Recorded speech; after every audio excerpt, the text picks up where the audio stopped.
Hello, everybody. My name is Jessica Rivera, and today I'll be presenting Clinical Decision Support Systems State of the Art by Etta S. Berner. So what is a clinical decision support system? Clinical decision support system is software that provides clinicians with intuitive information that is both provider and patient-centric in order to assist with clinical decision-making, such as medication ordering, CPOE, and diagnostic decisions. Different types of things that can be used as a CDS is a routine task adoption or CPOE system, potential problem warning system for such as medication interactions, suggestions for a next course of action, and knowledge-based compiled data repositories.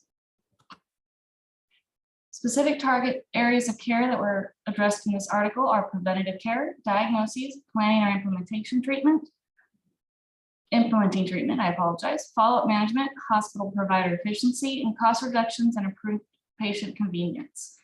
In the table to the right, you can see examples such as preventative care being immunization, screening, disease management guidelines for secondary prevention, and follow-up management, corollary orders, reminders for drug adverse monitoring.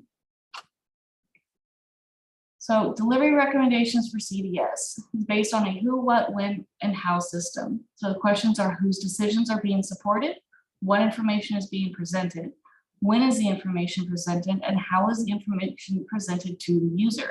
These are all based off of the 5 rights of CDS, which is getting the right information to the right person in the right format, through the right channel, and at the right time. User control. How are users being able to control the system, and what is the issues? So it may be designed to remind clinicians of what they intend to do, but should not have to remember, such as calendar alerts. Provide information for when clinicians are unsure of what to do, correct errors clinicians have made, and recommend at times that clinicians change their plans. Some of the issues with this can be timing, speed and ease of access, autonomy, and how much control users have over responding to the CDS. You can see in the table below the intent and how much it matches to the user's intention and where the key issues can come into effect. So impact and effectiveness. What impact and how effective can a CDS be? Well, matching the CDS to the user's intentions is systems that remind clinicians of what they intend to do versus systems that provide suggestions to have the clinician reconsider their intentions. When it comes to user control, how much it's disrupted and the risk, it comes mostly down to alerts. And what we look at when we look at alerts that come through the CDS is what alerts should be able to be overridden, turned off entirely, or require acknowledgement before continuing. And how does it integrate into the work process? It should fit cleanly into a clinician's workflow, be able to customize, and offer retraining for workflow efficiency when necessary. Successful CDS deployment design characteristics are stated here and created by Kawamoto and Moore. These are showing that computer-based decision support is more effective than manual processes for decision-making. CDS interventions that are presented automatically and fit into the workflow of the clinicians are more likely to be used. CDS that recommends actions for the user to take are more effective than a CDS that simply provides assessments. And CDS interventions that provide information at the time and place of decision-making are more likely to have an impact. Now, when designing, there are some challenges. One of those is the knowledge maintenance challenge, which we've broken down into 2 parts here. One is maintaining accuracy of the patient record. Ensuring that the patient record is up to date will help the CDS make the right decisions at the right times and reduce the number of erroneous alerts, which can lead physicians to ignore alerts and therefore advice from the CDS. These can include outdated medications, new diagnoses, and updated allergies. The other consideration challenge is knowledge that is embedded with CDS. One should consider implementing a system that auto updates frequency with the latest information from commercial databases. In-house knowledge management processes can also be helpful, but may be limited to specific diagnoses due to cost of maintaining resources at a local site. One of the largest challenges written about in the article is the pushback from physicians.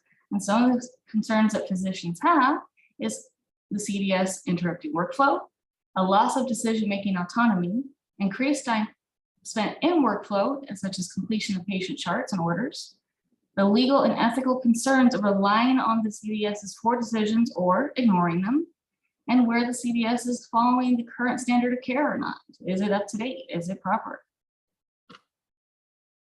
Some of the best takeaways from the article were a CDS, when implemented right and the right way, can be a massive assist to providers and clinicians in order to make decisions, create personalized orders, and impact preventative care and follow-up.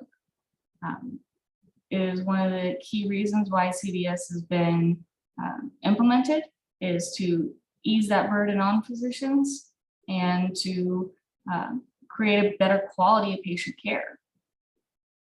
This article is a little outdated. It was done in 2009, and we have come a lot further in what is involved in the CDS than we were in 2009. The data repositories are much larger, much more detailed. The interface and systems have been able to integrate fully into EMRs or EHRs and are less cumbersome and bulky to use at times. However, I was talking to a case management nurse at a hospital in San Antonio that says the physician pushback from the CDSs is still prevalent, that they feel like their autonomy and their decision-making is better than anything that they could find in a computer system. I think this is important to understand and realize for on-the-job situations for an HIM manager, director, or somebody that is working with or wants to implement CDS systems, to understand that you are going to need to work with the physicians. It is important that we get their feedback, that we figure out how it works into their system, where they feel like it's necessary, where they feel like it's unnecessary, and make sure it is easy for them to use in the workflow and as customizable as is possible or necessary for the situation. One thing that really wasn't covered in this article is actually how it ties into the content for this lesson. This week's lesson was case mix indexes. The CDS can help clinical decisions as far as diagnoses, medications, and everything else.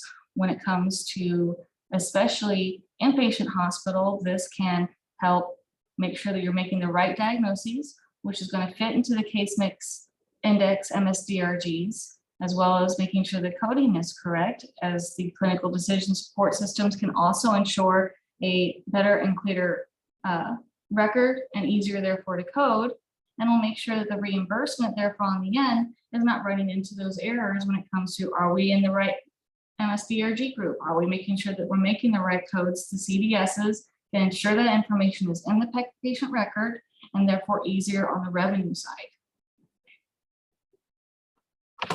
That is my presentation for today. I hope you all enjoyed and got plenty of information, and have a great day.